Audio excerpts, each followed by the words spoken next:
안녕하세요. 귀로 듣는 역사 이야기 유기하는 흔적의 역사 113회입니다. 예, 안녕하세요. 예, 그 얼마 전에 그 서울 송파구 뭐 옛날에 제가 잠깐 그쪽에 좀 살기는 했지만 송파구 석천동 고분이라는 게 있습니다. 네. 거기서 그 한성백제 시기 초대형 적석총이 발견됐다고. 한성백제가 혹시 뭔지 아세요? 그 백제에서 수도가 한성 서울일 때 시기를 말하는 거라고. 우리가 보통 이제 백제하면은 뭐 한성 시기가 있고 웅진 시기가 있고 부여 시기가 이렇게 있는 사비 시기가 있는데요. 이렇게 보면은 이 백제가 세 가지의 시기가 있지만 가장 번성했던 시기가 이제 한성백제 시기고 나머지 이제 그 웅진이나 그 공주나 뭐 부여 사비 백제 같은 경우 좀 쇠락한 그쪽이거든요. 그러니까 어떻게 보면 굉장히 중요한 시대죠. 그래서 이제 그 이 적석총이 나오고 뭐 초대형이고 그래갖고 보도 자료가 막 나오고 난리를 떨었는데 그 다음 날 제가 일부 언론 기사를 보니까 너무 침소봉대다 이런 식의 어떤 보도가 나오더라고요. 왜냐하면 이제 발견된 적석총이 하나가 아니라 그게 이제 여러 가지 10개 이상의 적석 유구가 이렇게 연접해 있는 뭐 그런 거라고 얘기를 한 거죠. 네, 그러니까 뭐 무덤 한 기가 초대형으로 나온 게 아니라 여러 기가 이렇게 차례로 이렇게 조성이 됐는데 그거를 이제 초대형 적석총 이렇게 표현을 하는 거여서 문제였다 이렇게 얘기한 거네요. 예, 그렇습니다. 그러니까 시차를 두고서 이제 무덤 주변에 계속 다른 무덤이 이렇게 뭐 들어오고 뭐 이런 걸 수 있다라 그러는 건데 사실은 그럼에도 불구하고 폄에 대해서는 좀 안 되는 부분이 있는데 그 자체로 사실 의미가 있거든요. 그래서 우리가 보통 보면 이제 그 어떤 기사나 이렇게 보면 이렇게 이런 식으로 폄훼하고 이러면은 관심이 확 줄어들고 뭐 이런 부분이 있는데 사실은 그건 아니고요. 어떻게 보면 돌로 만든 무덤 같은 경우는 이제 백제 왕이라든지 왕족 혹은 뭐 귀족의 무덤이니까 이 어떻게 보면 백제 시대 한성백제 시기에 그 최상위 계층의 어떻게 보면 공동묘지일 수가 있다는 거죠.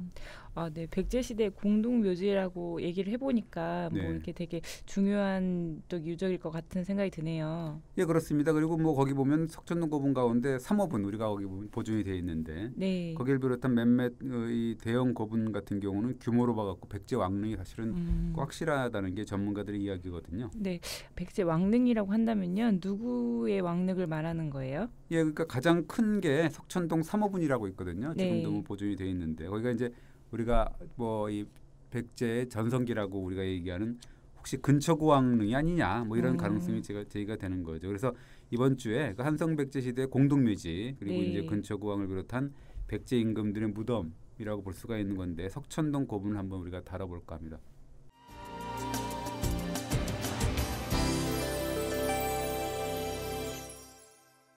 지금 석천동 고분은 사적으로 지정이 돼 있죠. 예, 사적 243호입니다. 이 뭐 지금 뭐 사적 지정이 돼 있고 그게 뭐 아쉬운 대로 사실 지금과 같은 정도로도 이렇게 보존이 돼 있는 그런 건데 사실 그 과정이 굉장히 기막힌 사연이 있거든요.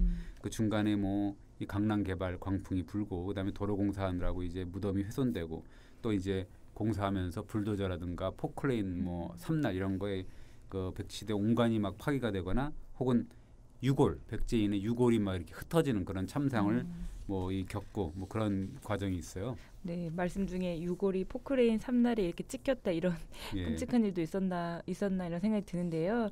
이제 차근차근 한번 살펴보면 좋을 것 같은데요. 일단 석천동 일대 왜 이 백제 시대 공동묘지가 조성이 됐을까요? 예, 그 우리가 그 이 마을 이름을 이렇게 보면 한자로 이렇게 되어 있는 게 있는데요. 마을 이름을 이렇게 가만히 보면 이게 다 의미가 있거든요. 그래서 우리 살고 있는 이 마을을 보면 이제 석천동이라 그랬잖아요. 그러니까 돌석자 마을촌자잖아요. 그러니까 이제 돌이 많은 동네라는 얘기잖아요. 예, 그런 뭐 어떤 생각인지 알겠죠. 그래서 이 원래는 송파구 일대 자체가 돌과는 별 관계가 없는 그런 어떻게 보면 이 평원지대거든요. 광주군 뭐 옛날에는 이 광주였어요. 경기도 중대면에 속해 있는 지역이었는데 1963년에 서울로 편입이 된 것이죠. 옛날에 이 일대를 갖다 그래서 광주 평원 이렇게 얘기를 했습니다. 그러면 평원이었던 곳을 그러니까 돌이 많은 마을이라고 이름을 붙였다는 것은 아무래도 아까 앞서 말한 이 적석총 이런 돌무덤 때문이었을까요? 이 적석총이라는 게 우리가 이제 배울 때는 돌무지 무덤이라고 하잖아요. 그래서 거기 보면 석천에 언덕배기가 이렇게 있었는데 그걸 오봉이라고 했다는 얘기가 있거든요. 그 오봉이라는 게 뭐냐면 이제 돌무더기가 5개의 작은 봉우리로 이렇게 이룰 정도로 굉장히 많이 쌓였다라는 의미에서 붙다는 거죠. 그래서 그거 볼 때는 5개의 작은 봉우리가 큰 봉우리죠. 그러니까 그것이 과연 이게 백제 적석총이 아닌가. 그것이 이제 그 5개 자금까지 합하면 이제 굉장히 엄청났다는 그런 얘기가 있는 거죠. 네, 사실 뭐 한두 개가 아니고 돌무덤이 여러 개가 있었기 때문에 아마 이제 마을을 이룰 정도가 됐을 것 같다는 상상이 되는데요. 그렇습니다. 그러니까 큰 거만 5개라 그런 거고요. 네. 1916년에 조선 총독부가 발간한 조선 고족도부가 있는데요. 거기 보면 이제 이렇게 그 일본 사람들이 학자가 이렇게 그 답사를 해갖고 이제 밝혀놓은 게 있습니다. 거기 보면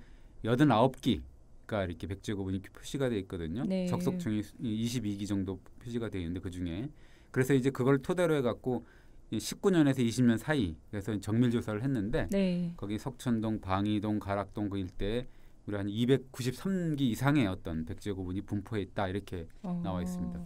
네, 그렇게 많았던 돌무덤들을 지금 만약에 제대로 관리를 했다고 하면 엄청 많이 남아 있었을 것 같은데요. 그러니까 이제 뭐 속 터질 노릇인 거예요. 그러나 1970년대 초까지 이게 방치가 돼 있었던 거죠. 그러니까 네. 방치 정도가 아니라 오봉 위에도 이렇게 보면 무허가 민가들이 막 옛날에 무허가 집들 뭐 저희도 네. 저희 집도 우리 저 부모도 이제 무허가 집으로 가갖고 이제 막 그 서울 청운동 쪽에 자락에다 무허가 집 세워놓고 막 그랬었는데 네. 그러니까 민가들이 막 들었을 정도로 이제 훼손이 되고 막 그랬습니다. 그래서 오봉 중에 하나 큰 거는 완전히 사라졌고 우리가 지금 얘기하는 3호하고 4호 고분도 굉장히 사라질 위기에 놓여 있어서 그때 당시에 이제 서울대 박물관이 이 3, 4호분을 긴급 조사 발굴을 한 거죠. 네, 그때 발굴 조사 결과는 어땠나요? 예, 1974년에 했는데요. 네. 이렇게 보니까 역시 그 고구려 초기 도성 우리가 얘기하는 국내성 있잖아요. 네. 이거 지금 뭐 환인인데 그걸 중국 말로는 환런이라고 하는데요.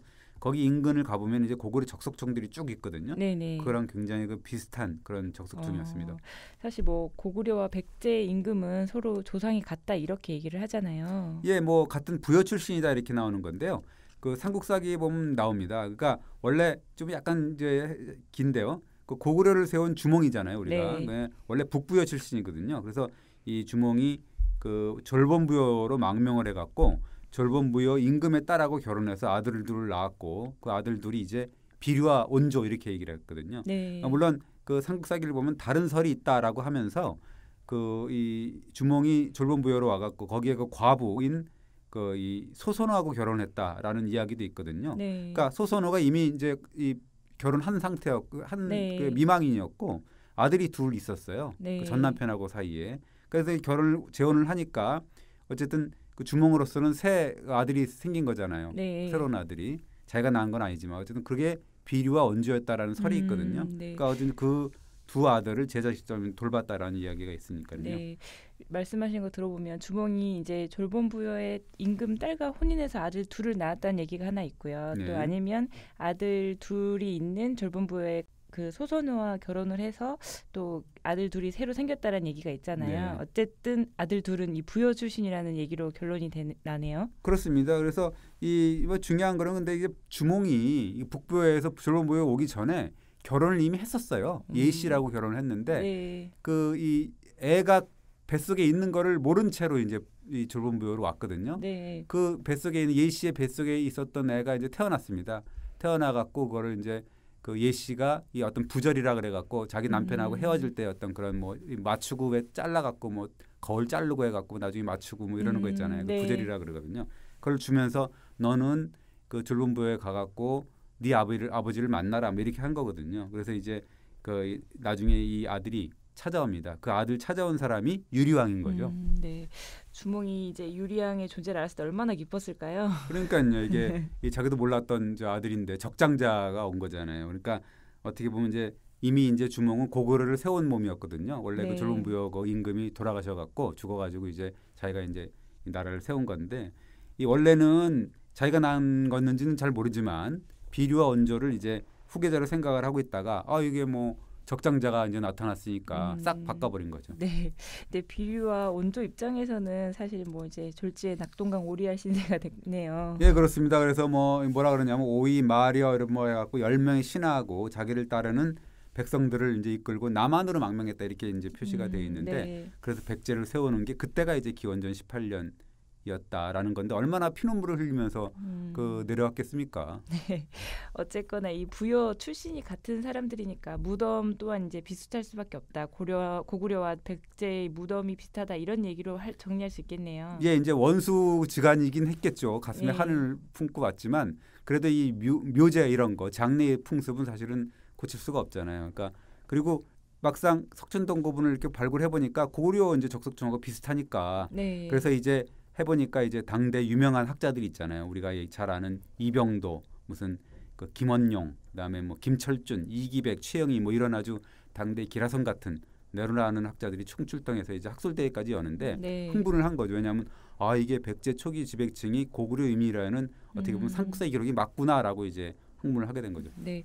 그 당시 그렇게 이제 학자들이 흥분할 정도로 되게 의미 있는 그런 유적이라고 판단을 했으면 그에 걸맞는 보존 대책이 세워져야 됐을 것 같은데요. 예, 그래서 정부가 그렇지 않아도 이제 이듬해 1975년에 사무에서 5호분 이걸 그 1513평이라고 하는데요. 사적으로 지정을 하는데 사실 눈에 딱 띄는 자리만 보존을 한 거거든요. 네. 사실 무덤의 영역이라는 게 잘 알지만 오봉이라고 하고 석천동이라고 했다면 그리고 거기 방이동, 가락동 많거든요. 그러니까 범위를 좀 넓혀 갖고 했었어야 되는 거고 또 290기 이상의 무덤이 있었다 그랬잖아요. 그러니까 네. 그 굉장히 넓은 범위를 지정해야 되는데 너무 찔끔 보존을 하게 된 거죠. 네. 그리고 뭐 이 3호분 같은 경우는 그 위에 민가가 한 10가구 정도 있었거든요. 무허가 건물인데 그걸 그냥 두고 지정을 해버린 거죠. 그래요. 그러면 정부가 이런 정책을 폈을 때 당시 전문가들은 좀 가만히 있었나요? 그러니까 이것도 한심한 거죠. 어떻게 보면. 그러니까 물론 당대 유명한 학자들이니까 뭐 그런가 보다 하지만 지금 기준으로 보면 참 그때 좀 제대로 했으면 얼마나 좋았을까 하는 생각이 드는 거죠. 뭐 그 당시에 발굴자에는 김원영 선생 이분이 그 굉장히 고고학계 태도의 유명한 분이잖아요. 네. 서울대 박물관장 하신 분인데 그렇게 말씀하셨어요. 정부가 경주 부여 뭐 이런 고적 보존에만 신경 쓸 게 아니라 서울의 백제고분도 각별한 관심을 가지고 기울여야 한다고 호소를 했다 그러는데 네. 그럼 뭐 그렇게만 호소하면 뭐합니까? 이렇게 좀 투쟁을 하고 뭔가 해야 되는 부분이 있고 그리고 이제 그 당시에 그 이 뭐 개념이 개발이죠. 그러니까 어떻게 보면 이 공허한 메아리가 될 수 있지 않았나 뭐 이런 생각이 되는 거죠. 사회 분위기가 그랬을 수도 있을 것 같은데 그렇다 하더라도 그때 만약에 정말로 이 지정하는 영역을 엄청 넓혀서 잡았다면 지금에서 보면 한성백제 그 시기에 고분들이 많이 남아 있었을 거라는 아쉬움이 있긴 하네요. 그러니까 아쉬운 대로 많이 남아 있었겠죠. 그래서 그 당시에 이렇게 못해서 이게 또 그랬기 때문에 사적 지정 뭐 1,500평밖에 안 했으니까 나머지는 전부 이제 훼손하게 되는 거죠. 그리고 1970년대 말부터 또 이게 개발 광풍이 불잖아요. 네. 계속 그렇거든요. 그러니까 그리고 81년에 석천동 3호분하고 4호분 사이에 이제 거기를 관통하는 이 도로공사가 확정이 되는데 그게 폭 한 25m 되거든요. 그러니까 이 뭐 지금으로 따지면 백제 고분로라 그러는 거죠. 네. 거기 지금도 이제 고분로라 그러는데요. 거기 그리고 사적에 포함되지 않는 나머지 부분은 또 도시계획에 포함이 돼서 개발이 될 수밖에 없는 그런 상황이죠. 그래서 석천동 고분이 이제 어떻게 보면 마구잡이 훼손이 이제 갈수록 심화되는 거죠. 네. 그리고 이 1983년부터는 도로 확장 공사가 또 계속 시행이 됩니다. 그 자리에. 네. 그 과정에서 유적이 정말 엉망이 됐을 거라는 건 눈에 뻔히 보이네요. 예, 그렇습니다. 그래서 이때 이제 또 짜잔하면서 등장하는 또 학자가 있는데요. 소장학자죠. 그 당시만 해도.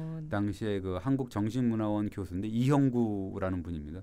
네. 그분은 이 풍납토성 보존에 아주 중요한 역할을 한 분이라고 하던데요. 그렇습니다. 이게 풍납토성 보존도 굉장히 드라마틱합니다. 나중에 그런 기회가 있으면 다음 주 정도에 한번 해보려고 그러는데요. 네. 이분이 이 1983년 5월 25일 날 그 석박사 과정, 그러니까 한국정신문화연구원 그 당시에 지금 한국학중앙연구원이죠. 거기 석박사 과정 학생 17명을 데리고 이제 현장을 찾아냈는데 거기서 이제 차마 눈 뜨고 볼 수 없는 광경을 그 참상을 목격을 하게 됩니다. 네, 참상이라고 하셨으니까 또 뭔가 보기 힘든 장면이 있을 것 같은데 어떤 장면이 눈에 펼쳐진 거죠? 예, 그 뭐 석천동 3호분 같은 경우는 기단부가 이미 막 무너지고 막 망가지고 그런 건 물론이거니와 그 3호분의 동쪽 15m 지점 보니까 거기에 거의 보니까 불도저하고 아까 얘기했던 포크레인 3날로 막 밀어버리고 막 그랬는데 네. 거기 단면을 보니까 이게 온간이 막 잘려나가고 그다음에 인골이 포크레인 3날에 찍힌 거 이런 것들이 이제 뭐 이렇게 찍 박혀 있는 게 이제 발견을 하게 됩니다. 네, 그 부분, 그러니까 포크레인 삼날에 찍혔다는 인골은 백제 시대의 또 인골을 얘기하는 거잖아요. 그렇습니다. 그 당시 고분이 이제 3분의 2 정도 잘려 나갔는데 잘려 나간 판촉에서 이렇게 보니까 갈비뼈하고 다리뼈 이런 게 보였다는 거고요.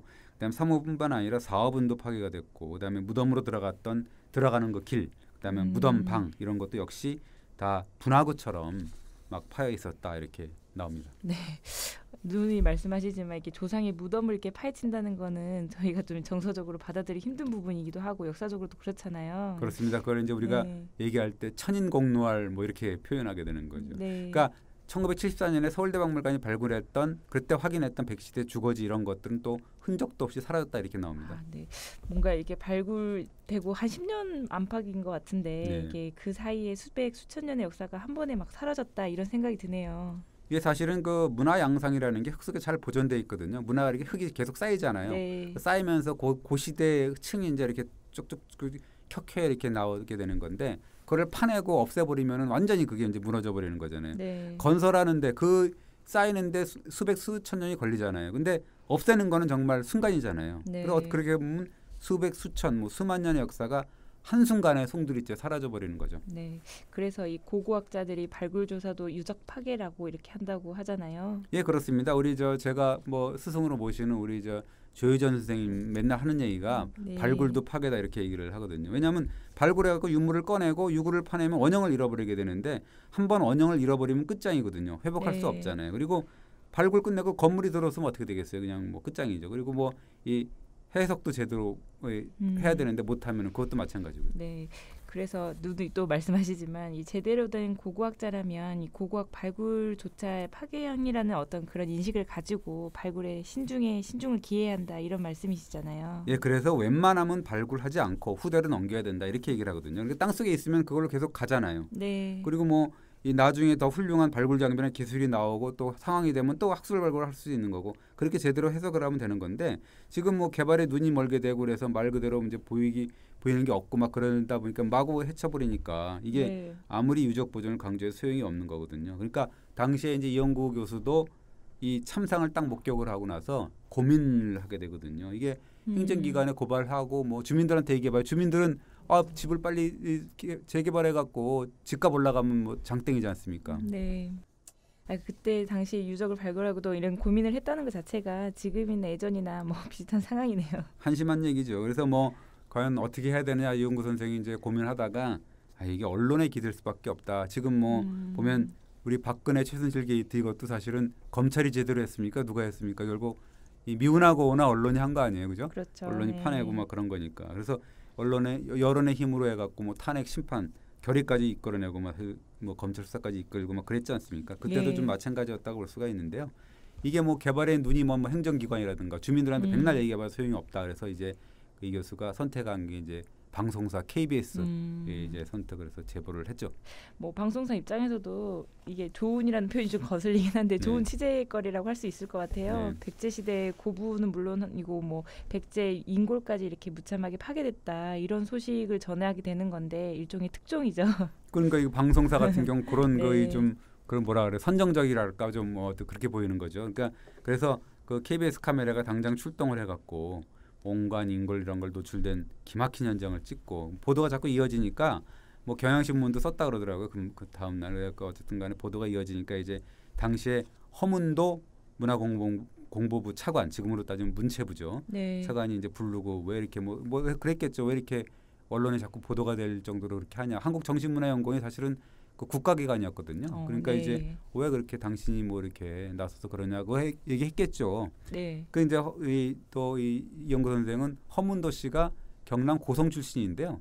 그 고성이 거기 보면 그 일본인들이 말하는 임나 일본부에 어떻게 보면 그 심장부라고 일본인들이 막 얘기를 하고 그러거든요. 그러니까 허문도 씨도 그 관심이 좀 있었나 봐요. 그래서 약간 그런 그 임나 일본부를 이 타파하려면 한성백제를 발굴해야 된다. 뭐 이런 식으로 아마 설득을 뭐 하고 그랬던 모양이더라고요. 어쨌든 간에 그것 때문에 이제 굉장히 괜찮았다 그럽니다. 그래서 학술대 열어주기로 뭐 하기로 하고 학술대 뭐 열었던 참석했던 그 30여 명의 전문가들이 또 건의문까지 작성을 하고 뭐 이래갖고 청와대나 뭐 이런 관계기관에 보내고 그래서 여론이 조성이 되고 그래서 2년간 어떻게 노력을 했는데요. 그래서 이제 대대적인 백제 유적 정비 계획이 발표가 됩니다. 네, 어쨌든 그런 노력 끝에 지금 저희가 알고 있는 석천도 유적이 지금처럼 보존된 게 그때 결정이 된 거겠네요. 예, 그렇습니다. 사정 면적이 아까 1,500평 정도 됐다 그랬잖아요. 네. 그 이제 10배가 넘는 17,000평으로 이제 확대가 됐다 그럽니다. 그리고 이 원래 유적지를 횡단했던 도로 25m, 35m 도로 그 도로가 전격적으로 지하차도로 바뀌거든요. 지하로 네. 뭐 내려갑니다. 그리고 위에는 그 갈라진 그런 3, 4업은 거기 사이를 뭐 이렇게 제대로 연결하고 복원을 하는 뭐 그런 상황이 되는 거죠. 네, 그때 이제 지하차도를 만든 게 지금 석천동 3호분 지하를 지나는 백제 고분로를 말하는 거죠. 예, 그렇습니다. 그 지금 뭐 백제 고분로 밑에 다시 뭐 지하철 9호선인가 뭐 지나간다고 그러더라고요. 네. 그런데요, 아까부터 궁금한 것은 원조왕은 왜 이 한강 이남 송파구 일대를 도읍지로 삼았을까요? 예, 거기 삼국사기 보면 다 나옵니다. 뭐 그거 보면 안다고 뭐 얘기하는 볼 것 같은데 뭐라고 나오냐면 원조왕이 그 남한으로 이제 망명했다는 거 아니에요. 네. 그러니까 이 부학, 그러니까 그 부학이라는 게 삼각산하고 지금 북악산인데 거기 올랐다. 그러면서 이 도읍지를 뭐 찾으려고 올랐는데 그래서 그 원조왕을 따라온 10명의 신하가 가냈다는 거예요. 이게 한강 남쪽의 땅은 한강을 띄고 있고 동쪽으로는 높은 산에 의지하고 남쪽으로는 비옥한 들판이 보이고 서쪽으로는 큰 바다에 막혀 있다. 이것은 하늘이 준 험준함 그리고 땅의 이점이 굉장히 좋은 것이다. 그래서 좀처럼 얻기 힘든 굉장히 좋은 지세다 이렇게 얘기를 합니다. 네, 그렇게 이거를 조금 풀어 해석하면 원조왕은 한강을 좀 띄고 있으면서 남쪽으로는 강주 평원이라는 어떤 평원이 있고 또 동쪽으로는 또 이게 등 높은 산 그러니까 남한산이겠죠. 네. 그리고 서쪽으로는 서해바다 이렇게 해석을 하면 그 중심이 되는 곳이 이제 이 송파구 일대가 되는 거네요. 그렇습니다. 뭐 요컨대 그렇다고 볼 수가 있습니다. 그러면요, 원조는 이 그 동생이잖아요. 네. 함께 내려온 형은 어떻게 된 거죠? 비류죠. 그러니까 비류가 이제 거기 보면은 백성을 나눠서 이 비류는 나는 싫다. 여기가 싫다. 이 한강 이남이 싫고 그냥 미추홀, 그러니까 인천으로 둥지를 틀겠다 이렇게 얘기를 해서 그쪽으로 갑니다. 그런데 이제 그 미추홀 땅을 보니까 이 땅이 습하고 물이 짜갖고 도읍지로는 이게 적당하지가 않았다라 그러면서 할 수 없이 동생이 도읍을 했던 위례성으로 왔다라는 거거든요. 그러면서 눈물을 흘렸다 그럽니다. 아, 내가 잘못 생각을 했구나. 그러면서 비류를 따랐던 백성들도 모두 이제 원조의 품에 안겼다. 그러면서 이제 백제가 시작되는 거죠. 네, 형제의 운명이 바뀐 건지 아니면 어쨌든 결정이 도읍지에 따라 결정 난 것 같은데요. 인천에 도읍을 정한 비류는 실패했다고 볼 수 있나요? 근데 사실은 지금 기준으로 보면은 사실은 오히려 해양 대국의 어떻게 보면 원대한 뜻을 품었다 이렇게 뭐 평가할 수도 있을 것 같아요. 네. 이게 사실 해양 국가로 발달도 말하면 사실 인천이 더 좋을 수도 있잖아요. 네. 성공 못했지만 그러니까 어떻게 보면 비류 같은 경우는 시대를 잘못 만난 지도자가 아니었나. 너무 일찍 너무 앞서가는 분이 아니었나 이런 생각도 듭니다. 네. 그 원조왕이 이제 위례성을 쌓았다고 하는데요. 지금 어디를 얘기하는지 뭐 풍납토성이냐 몽천토성이냐 뭐 이런 얘기가 좀 어느 것인지 헷갈리는데요. 그렇습니다. 예전에는 또 몽천토성이라고 했다가 요즘엔 또 풍납토성이라고 이제 하는데요. 네. 어떻게 보면 둘 다 맞지 않나 이렇게 생각이 나옵니다. 왜냐하면 기록을 보면 재미있는 기록이 나오는데 392년 그게 아신왕 즉위전인데 그 침류왕의 원자가 한성의 별궁에서 태어났다 이런 기록이 있어요. 네, 별궁에서 태어났다고 한다는 것은 뭐 별궁과 전궁이 있다는 얘기죠. 그렇습니다. 그 별궁이 있다 그러면 전궁이 있다는 얘기죠. 네. 그러니까 어떻게 보면 한성 백제기에는 평소에 왕이 거주하고 정치를 했던 전궁이 있고 그 다음에 왕이 이따금 사용했던 그런 별궁이 있는 거 아니냐 이런 증거가 되는 거고 그리고 이제 또 하나의 기록이 하나 있는데요. 한성 백제 멸망을 다룬 475년 9월의 기록이 있습니다. 그러면서 이제 뭐라고 나오냐면 고구려군이 한성의 북성을 7일 만에 함락시키고 고구려군이 남성으로 옮겨 공격했다. 남성이 위험에 빠지니까 백제 계로왕은 도망쳤다. 그러다가 고구려 장수에게 붙잡혀서 아차산 밑에까지 끌려가 피살됐다. 이런 기록이 있거든요. 그 기록에 따르면 백제에 남성과 북성이 존재했다는 거잖아요. 예, 그렇습니다. 그래서 이제 신익원 뭐 서울 시립대 교수 같은 사람 이런 사람이 이번에 책도 냈더라고요. 그러니까 그 사람 같은 경우 뭐 몇몇 전문가들은 한성 백제 북성이 풍납토성이 아니냐 그리고 남성은 몽천토성이 아니냐 이렇게 비정을 합니다. 풍납토성과 몽천토성은 거리가 가깝죠. 한 700m 됩니다. 뭐 우리 그 김양미 기자도 서울시 기자였으니까 가봤나요?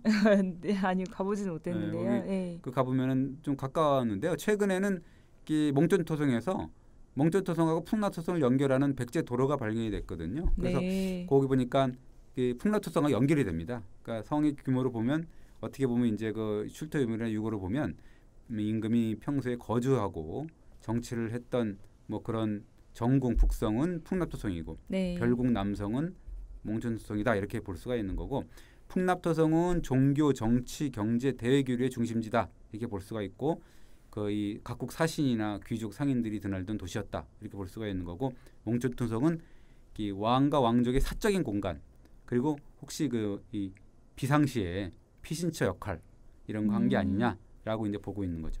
네, 백제는 그러면 이 풍납토성과 몽촌토성이라는 지금 성이 두 개인데 이거 네. 지키려면 만만치 않았겠어요. 뭐 사실 북쪽을 보면은 한강이 가로막고 있잖아요. 그래서 네. 좀 난데 그래도 이제 왼쪽 오른쪽에 이제 지켜야 될 거 아니에요. 네. 그 기록이 하나 있습니다. 286년에 책계왕 원년인데 고구려의 침공과 노략질을 염려해서 아단성과 사성을 수리했다 이런 기사가 있습니다. 네, 아단성은 지금 어디를 얘기하는 거죠? 아차산성이라고 우리가 얘기하잖아요. 이 아차산성. 예, 아차성이라고 하는 거죠. 그래서 계로왕이 475년에 아까 얘기했듯이 고구려군한테 끌려와서 비참하게 죽음당한 곳, 거기가 이제 아차상이라고 아까 얘기했잖아요. 네. 그게 해발이 한 327m, 용마봉을 이제 최고봉으로 하는 건데 이 아차산성은 이 능선 남쪽에 끝자락에 있습니다. 그래서 거기서 이렇게 가서 바라보면 풍납토성이 바로 강 건너에 보입니다. 우리가 그거를 이제 그 지호지간이라 그래서 손가락을 가리키면 딱 이제 이렇게 바로 옆이다라는 그런 걸 보여주는 건데 네. 아차성은 어떻게 보면 한성백제 시기에 도읍을 방해하는 최후의 오른쪽 북쪽 보루였다 이렇게 볼 수가 있는 거죠. 네, 그러면 사성은 지금 어디를 얘기하는 걸까요? 예, 뱀사자를 쓰는데요. 사성 논란거리죠. 이게 원래 그 두 개 이병도 같은 경우는 풍납토성을 사성이라고 비정을 했거든요. 그러니까 아까 얘기했던 뱀사자를 쓰는 건데 그래서 이병도가 뭐라 그랬냐면 원래 사성이라는 건 배암들이었는데 이것이 바람들이라고 변하고 말이 바뀌었다는 거죠. 그리고 네. 한자 표현으로 보면은 바람풍자에다가 들납자 바람들이니까 그래서 풍납이라고 표기를 했다는 거예요. 네. 그래서 이제 그래서 풍납토성이 이제 사성이다라고 부르는 건데 이렇게 저명한 학자가 풍납토성을 이제 사성으로 방어성으로 이제 규정을 하니까 풍납토성의 가치가 그동안에 굉장히 저평가됐다 이렇게 볼 수가 있는 거죠. 네, 그 말씀은 이제 이병도라는 어떤 국사학계에 되게 이제 저명한 학자가 그분의 영향력 때문에 후학들이 풍납토성을 사성으로 평가를 하고 그 제대로 된 가치를 몰라봤다는 얘기가 될 수 있겠네요. 예, 그렇습니다. 이게 어떻게 보면 학계가 그 스승이 뭐라 그러면은 이 제자들이 이렇게 확 뒤집는 말도 못하고 뭐 그런 부분이 있잖아요. 그게 굉장히 별로 그 선입견 같은 것도 있고 그래서 별로 이게 좋지 않은 그런 풍토가 있는데요. 근데 이것이 1990년대 말에 이제 또 나중에 또 할 기회가 있겠지만 이영구 교수라는 분이 또 풍납토성을 재조명을 하게 되거든요. 그래서 그때까지는 이제 아파트가 굉장히 늘어서고 막 그럽니다. 그러면서도 그걸 제재하지 못한 책임이 있는 거죠. 그 아까 그런 분들 때문에. 그러면 지금은 이 풍납토성을 사성으로 이렇게 보는 학자들은 지금은 없나요? 거의 없다고 볼 수가 있는데 요즘에는 이 도성의 서쪽에서 이제 풍납토성을 지키지 않았을까라는 연구가 있는데 그것이 이제 삼성동 토성이 아닐까라고 이제 그렇게 얘기를 하는 사람도 있습니다. 그것이 어디냐면 지금 경기고등학교 자리입니다. 그런 게 유력하지 않나라고 지금 보는 견해가 있어요. 네.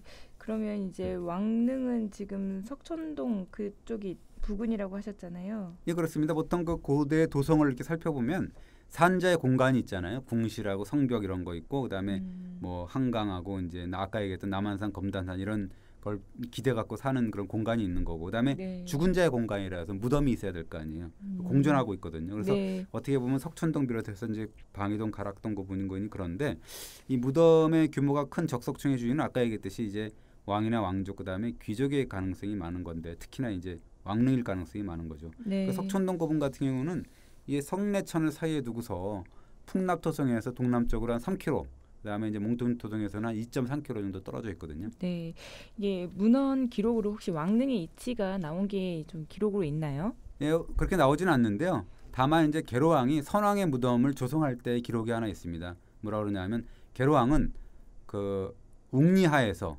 이 큰 돌을 가져다가 덧너를 만들어 부왕의 뼈를 묻고 강을 따라 뚝을 쌓았다. 그러면서 사성의 동쪽에서 숭산의 북쪽에 이르렀다 이렇게 얘기를 하거든요. 네, 그 웅리하는 지금 한강을 가리키는 거죠. 그러면 사성은 아까 저희가 삼성동이 유력하다고 했는데요. 말씀하신 이 숭산은 또 어딘 거죠? 숭산은 이제 검단산으로 볼 수가 있는 건데요. 그래서 이걸 보면은 적석총을 쐈는데 필요한 돌은 어디서 구했다? 한강에서 구했다라는 거고. 그다음에 왕릉구역은 어디냐? 삼성동의 동쪽이자 검단산의 북쪽 정도에 이르렀다라는 거죠. 그러니까 이것이 어디냐라고 이렇게 보면 과연 석천동 일대가 아니냐. 아까 얘기했듯이 일제강점 초기에도 뭐 최소 한 89기 그다음에 최대한 290기가 넘는 고분이 존재했다 이렇게 볼 수가 있는 거니까요. 네. 그리고 석천동 아까 3호분 얘기를 해서 하셨는데 그게 이제 가장 크다고 했는데요. 그 고분의 주인공은 과연 근초고왕이 맞을까요? 규모로 보면은 굉장히 크거든요. 동서로 한 50m가 넘고 남북으로도 거의 50m에 가까운 그런 기단이 있습니다. 기단식으로 이렇게 이 계단 같은 거를 이렇게 돌로 쌓았는데 그런 적석층인데 높이는 한 6m 정도 되지 않을까 추정이 되는데요. 이게 사실은 근데 이게 왕릉인 건 맞는데 주인공이 과연 누구냐 이거는 사실 모르거든요. 그러니까 다만 이제 이 정도의 고분이라 그러면 그 뭐 근초고왕릉이 아니겠느냐라는 주장이 있는 거죠. 그러면 어쨌든 고고학적으로 명확한 증거는 아직 없다는 얘기인가요? 예, 이 84년에 그 발굴 조사를 사무본에서 했는데요. 거기 뭐 청자 방구병이라고 하나가 출토가 됐는데 이것이 연대가 4세기 후엽 정도 됐습니다. 그러니까 중국의 동진 시대라고 추정이 되는데 이 근초고왕의 제위가 언제냐면 346년부터 375년이거든요. 그러니까 좀 비슷하잖아요, 그죠? 그러면 근초고왕의 고분이 맞을까요? 어떻게 보세요? 알 수가 없는데요. 몇 가지 추론을 할 수 있을 것 같아요. 이게 사실 뭐 우리 뭐 잘 알지만 고구려 백제 신라 삼국 중에서 김양민 기자 생각에 맨 먼저 전성기를 누린 나라가 어느 나라겠어요? 저희가 배우잖아요. 고구려를 먼저 말을 하지만 사실은 백제가 가장 먼저였다 이렇게 배우잖아요. 예, 그렇습니다. 우리가 잘 알면 보면은 제일 먼저 나라를 세운 게 고구려 같은데 나라를 가장 먼저 세운 거는 신라고요. 그다음에 또 고구려가 또 제일 전성기를 뭐 먼저 했는 것 같은데 또 사실은 백제가 먼저거든요.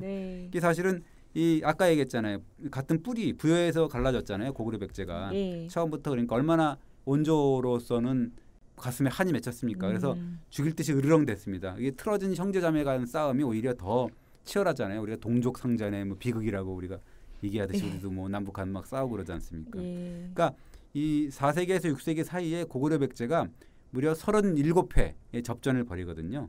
전쟁 초기에는 백제가 우세합니다. 그게 10전을 싸우는 건데 이 승패가 불명인 4전을 제외하면 5승 1패로 압도적으로 유리한 그런 상황입니다.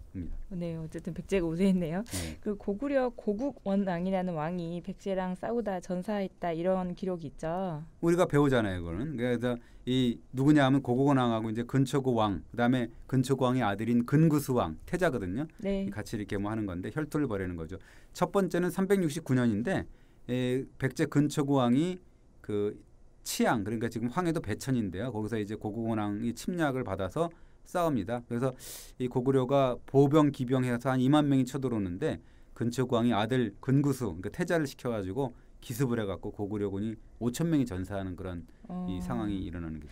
그때 당시에 근초고왕이 엄청 기세가 대단했겠어요. 예, 삼국사기에 보면 근초고왕이 그 싸움이 일어나고 나서 승리를 거두고 나서 한성으로 돌아와서 대대적으로 이제 열병식을 벌였다는 거죠. 그러니까 우리가 뭐 김정은도 뭐 이렇게 위세를 과시할 때 열병식하고 뭐 그러잖아요. 보통 그렇게 하는데 군대를 사열할 때는 황색 깃발을 사용했다 그러는 건데 사실은 이 황색 깃발이라는 게 중요한 거는 황제의 색깔이라고 중국에서 그러는 거거든요. 그래서 이 뭐 황제의 색깔로 통하는 거를 황색 깃발을 막 휘날리고 그러면서 만천하에 이 백제국은 황제국이다라는 걸 뽐낸 게 아니냐 이렇게 표현하는 이 학자들이 있는 거고요. 그다음에 2년 뒤에 371년에 고구려가 이제 복수전을 이제 펼치거든요. 그걸 또 다시 백제가 예성강에서 막아내고 또 이제 평양성으로 진격을 해서 고국원왕을 이제 전사시키는 거죠. 네, 그때가 백제 전성기 같은데 또 이런 얘기도 있다면서요. 이제 백제가 그 무렵에 중국의 요소 지방을 식민지로 삼았다. 뭐 이걸 안 믿는 사람도 있지만 이런 기록이 있다고 하던데요. 그거를 이제 우리가 이 중국의 요소 지방을 백제가 식민지로 경영했다라 그래서 그걸 요소 경략설 이렇게 얘기를 하는데 이 사실은 이 기록이 우리 기록이 있는 게 아니고요. 우리가 뭐 우리 마음대로 한 게 아니라 중국인 역사가들이 이제 이 집필했던 기록들이거든요. 그 보면 되게 이 권위 있는 사람들이에요. 그래서 송소 488년에 집필한 송소 그다음에 6세기 때 어떻게 보면 중국을 방문했던 각국 사신들의 용모를 이제 묘사했던 그런 양직공도 이런 그 아주 그 기록들한테 그 당나라 태종 때 만들었던 그 양서 이런 데 일관되게 등장을 하는데 뭐라고 이제 요지를 보면 고구려는 요동을 경략을 했고 백제는 요서를 경략을 했다. 그래서 백제가 다스린 곳은 그 진평군 진평현이라고 불렀고 백제의 전지왕은 북방의 오랑캐를 정벌하고 그다음에 뭐 근구수왕, 전지왕, 비유왕 역시 요서 지방에서의 백성들을 파견했다 이런 기록이 있습니다. 네, 그런 기록이 있는데 왜 정설로 이렇게 통하지 않는 건가요? 사실은 이 기록을 두고 이제 어떻게 보면 이 논리적으로 평가하면 맞는 기록이 없는 것 같아요. 이게 왜 논리적으로 맞는 거야라고 하면은 근데 사실은 어떻게 보면 세상을 모든 게 어떻게든 논리적으로 설명을 합니까? 상식적이지 않은 일들이 요즘 봐도 너무나 많이 일어나잖아요. 그러니까 예를 들면 최순실 위에 국정농단 같은 데 보면 100년 뒤 200년 뒤에 보면 후손들이 뭐라 그랬어. 이게 기록이 가짜 아니야? 왜?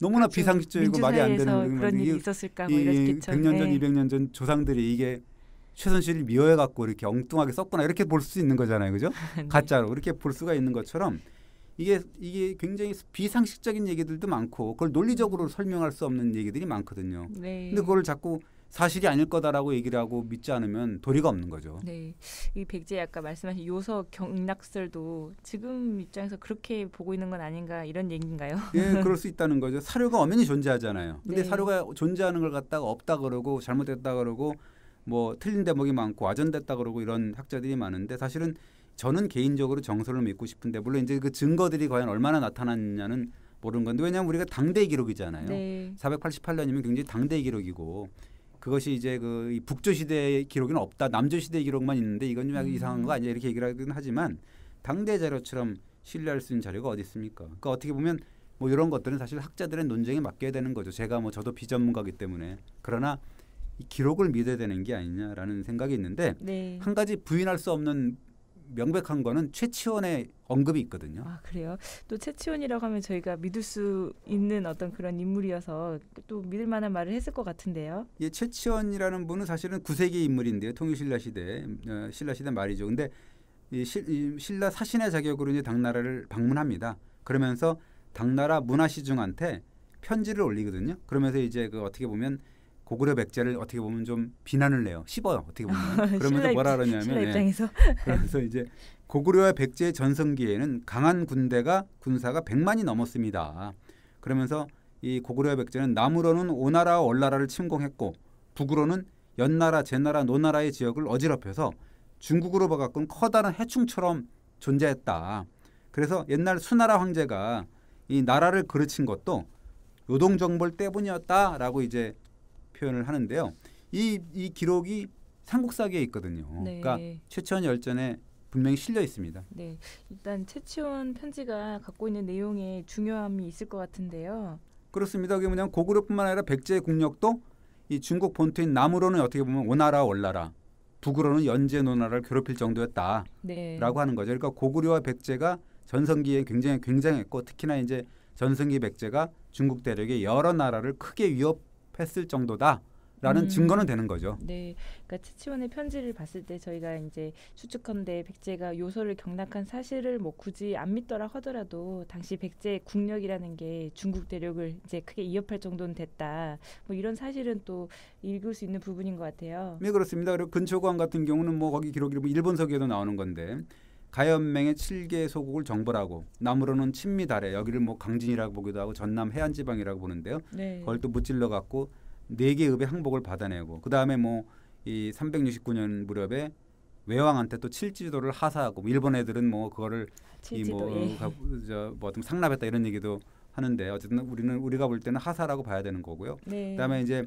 이 박사 고흥을 시켜서 또 역사서 서기를 또 편찬하고 문화사업 같은 것도 굉장히 활발했다네요. 네, 그런 이제 기록도 있는데 그럼에도 불구하고 아직까지 이 석촌동 3호분 고분이 이게 근초고왕의 무덤이라는 확증이 아직은 없는 거군요. 예, 그렇습니다. 어쨌든 그럼에도 불구하고 이 근초고왕 정도의 어떤 그런 기록이 있는 전성을 이뤘다는 그런 임금이 아니고서야 네. 어떻게 거기에 그렇게 크게 묻혀 있겠냐라는 생각을 하게 되는 건데 네. 뭐 근초고왕의 마다들이 있어요. 아까 얘기했던 근구수왕 정도. 거기도 네. 이제 그 제위가 375년부터 384년이거든요. 네. 뭐 그 뒤에 또 이 이 계로왕 때까지 어떤 그 많은 임금들, 뭐 전지왕이라든가 비유왕이라든가 또 그런 분들이 많기 때문에 그런 분들 중에 한 분일 수도 있는 거죠. 네, 지금까지 말씀 들어보니까 어쨌든 이 송파구 일대는 이제 또 그 한성백제라는 한 그 시기의 역사를 그대로 가지고 있는 어떤 그 아주 중요한 지역이라는 생각이 드네요. 그렇습니다. 백제 뭐 역사가 몇백 년이에요. 한 700년 뭐 가까이 되는데요. 이 사실 어떻게 보면 그 700년 가운데 가장 번성했던 시절에서 그 한성백제 그 역사를 복원을 하지 않으면 백제를 굉장히 그 쇠잔한 그런 백제만 우리가 떠올리게 되는 거거든요. 네. 그러니까 어떻게 보면 굉장히 중요한 그 역사적 퍼즐을 맞추게 되는 건데 이게 지금 뭐 그 저희 블로그도 있고 기사를 보면 나오는데 석촌동거 항공사진을 보면 굉장히 묘한 그런 느낌을 줍니다.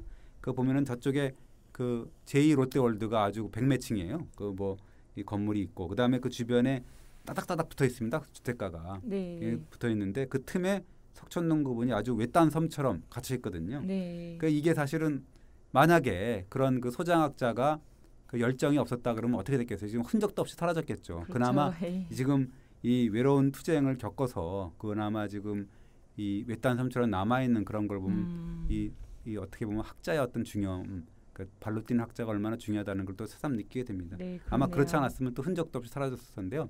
그러면 이분 때문에 어떻게 보면 그 잃어버린 한성백제 493년이 네. 좀 이렇게 복원되는 게 아니냐 이렇게 네. 생각이 됩니다. 기회가 되면 석촌동 고원에 한번 가보면 좋을 것 같네요. 예, 그렇습니다.